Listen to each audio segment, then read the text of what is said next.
Hello and welcome to today's video, and today we find ourselves at Tarn House in the Lake District.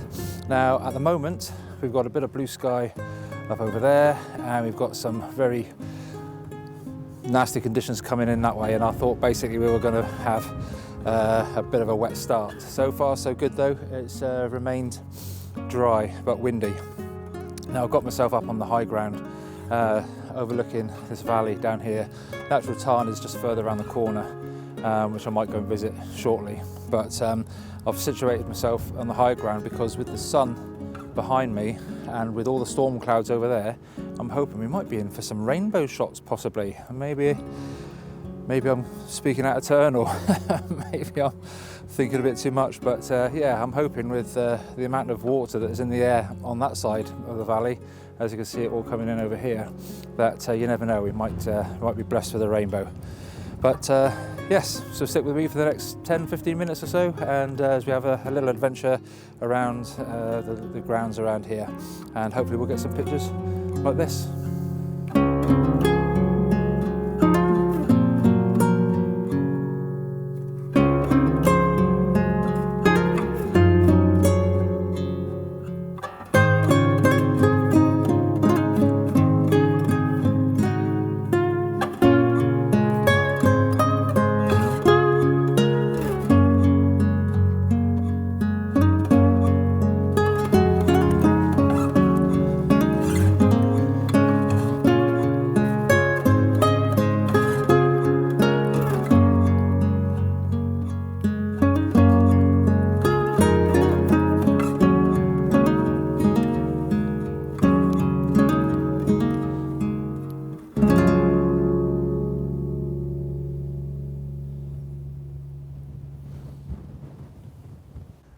Okay, well, we're starting off quite well. It's very,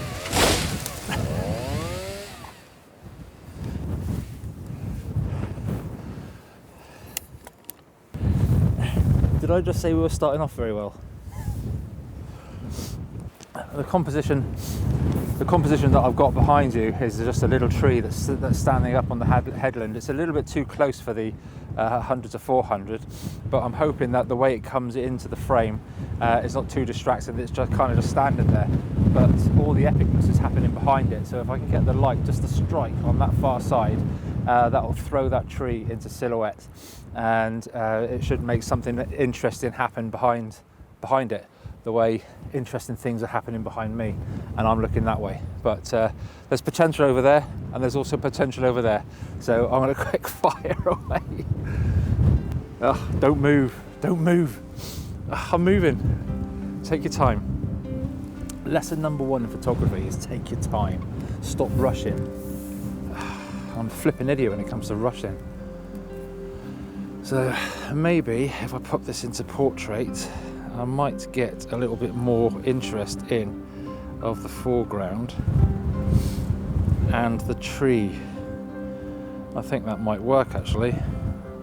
Now, there's not a huge amount going on in the sky because the sky is very grey and there's no sort of contrast with deep storm clouds or anything like that. But I'm hoping that might happen when we've got some light coming through the clouds, which will give us that contrast that we need. But all these little dappled hotspots just keep kissing the top of the mountains just over there, and I just kind of want to turn around but I can't. So I've kind of picked my composition for the minute, and I'm going to give it 5 minutes and then I'm going to shoot over here. But it's just an epic, it's absolutely fantastic. But as you can probably see, there's lots of hotspots happening just over here, so I'm going to head up over that way shortly, maybe up over onto the headland over there, which will still give me a good view over what's going on over here. Just want this shot to happen.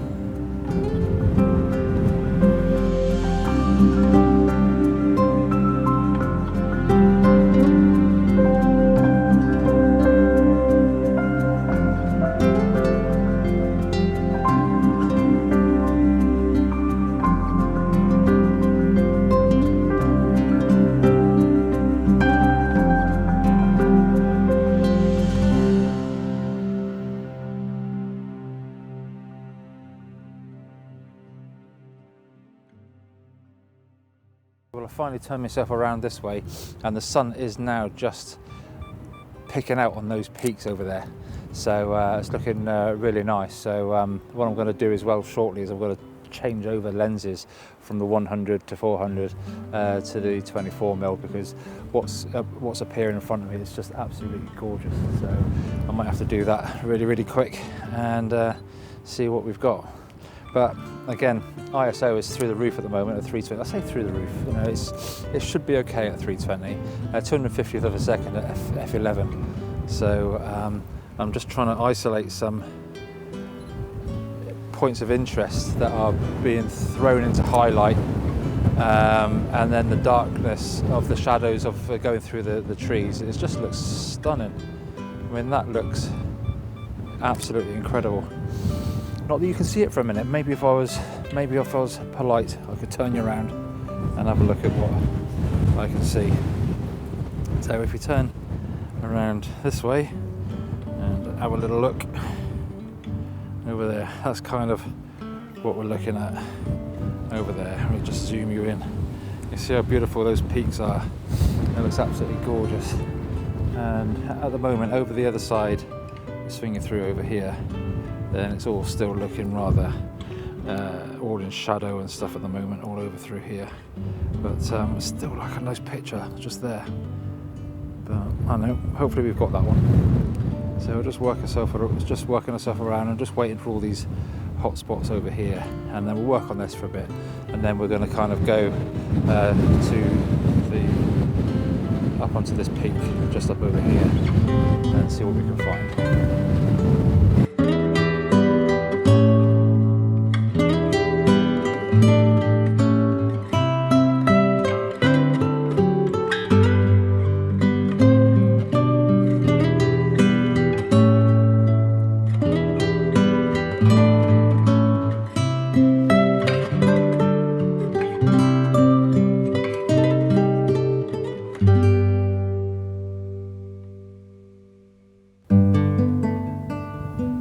Okay, so we're about 10 or 12 videos into my YouTube journey, and hopefully it's making a bit of sense.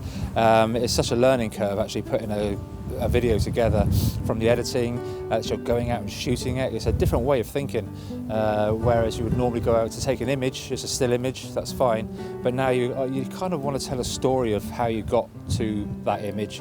I like to sort of try and include my thinking of that image, what I'm trying to portray in that image, maybe bring out what I'm feeling about that image at the time, especially when it's in woodlands or on a place like this. This is absolutely stunning. So I've put together a few sort of tips that might help you with your YouTube journey from one newbie to another. Like I say, sort of 50 to 100 videos is kind of your apprenticeship, where you're kind of finding your feet when it comes to the editing process and the sound and the colour grading. And it's the colour grading side of things that I struggle with at the moment. But I'm hoping that you'll gradually see a small improvement in the quality of the videos, because it's nice to sit down and watch a quality video. But yeah, we'll see how this channel goes. But here's a couple of basic tips that might help you, and hopefully you won't overlook them like I did on many occasions.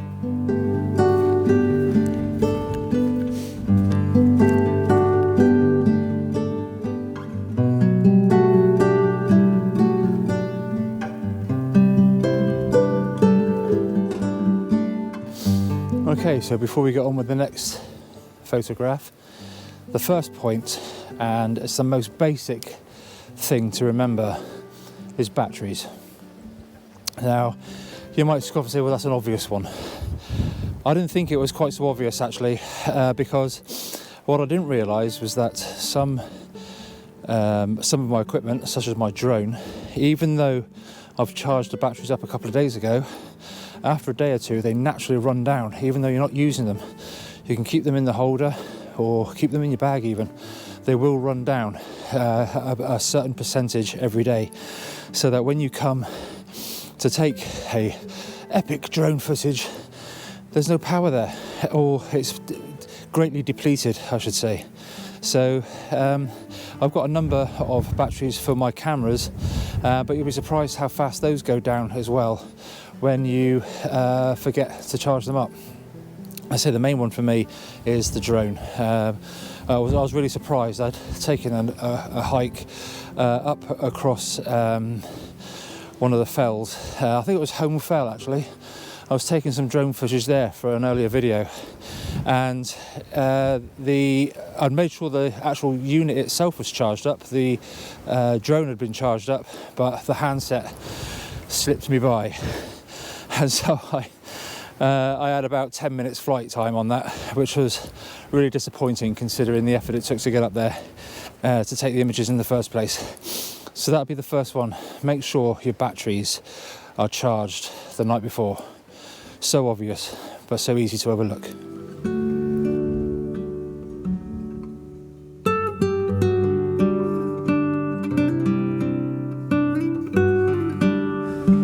Well, the sun has just come out and I've fired off a few shots. I think I have got it, so I'll pop that up for you now. But what I have done is, again, I might put 2 shots up actually. There's one where I included the whole of the little knoll there with all the tree clusters on it.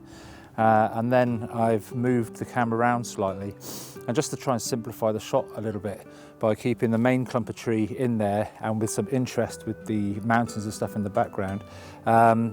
It's kind of obviously balanced the picture to one side, but you've then now got a foreground element, and some of these this bracken that's all lovely and golden on the left hand side is, I think it should have gone by my reckoning, it should be into the shadow. So we've got the picture of the trees all lit up on their knoll with a dark background and a dark foreground coming sweeping around to the left of the image. So hopefully that's what it is.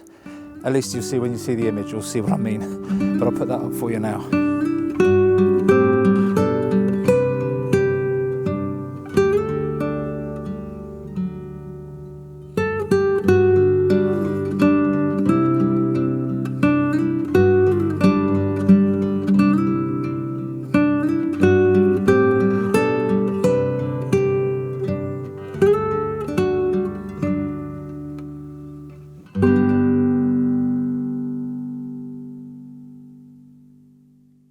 Okay, I'm just going to shelter under this tree, and this will be the second tip actually when going out and filming, is get to know your camera or get to know your gear.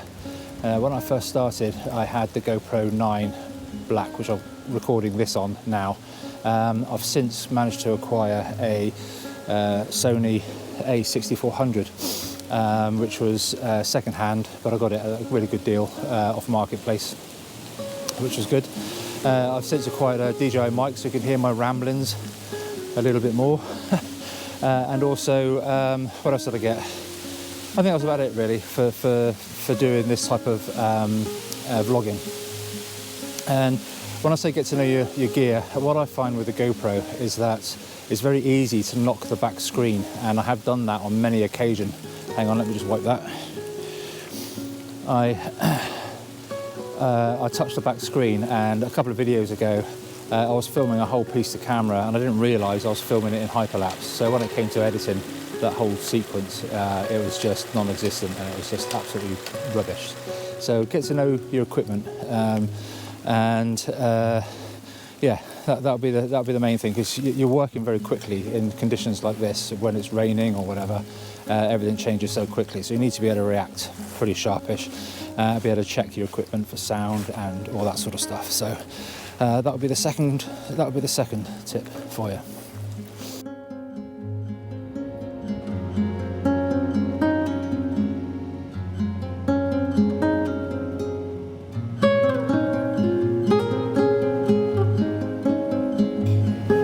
And thirdly, film everything.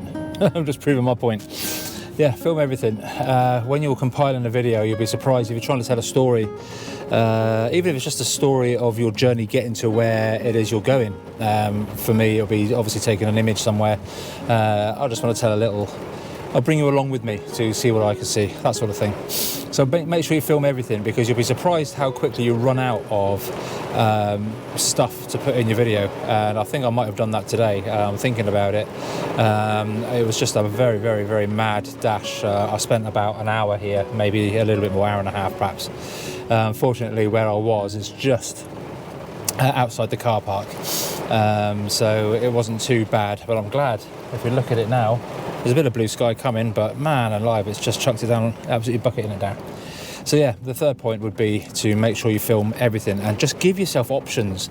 I find there's so many times when I've gone out and I've thought that I've got all the bits and pieces that I need, only to, when I get back, I've got nothing to really of quality to put in a video that's going to be interesting for anybody to watch. I mean, there's only so much walking you can do and stuff, but that's where you start developing your creative eye as to finding other things to film which will help you tell that story. So like I said, I'm at the beginning at the moment. I'm making all my mistakes, and all my mistakes are being made in the videos that you've seen up till now, and there's got to be many, many more. But it's just, you know, these things I can pass on for others that are doing the same thing, or thinking of doing the same thing. Just make sure you film everything. And with all that being said, I hope you've enjoyed today's video. I'm going to head off home now. I was hoping to spend longer here, but there's no way that's going to happen. It looks like the rain's set in now. So hopefully you've enjoyed the video, and if you'd like to leave a like and subscribe, and I would love to see you on the next one. So bye for now. See you again soon. Bye.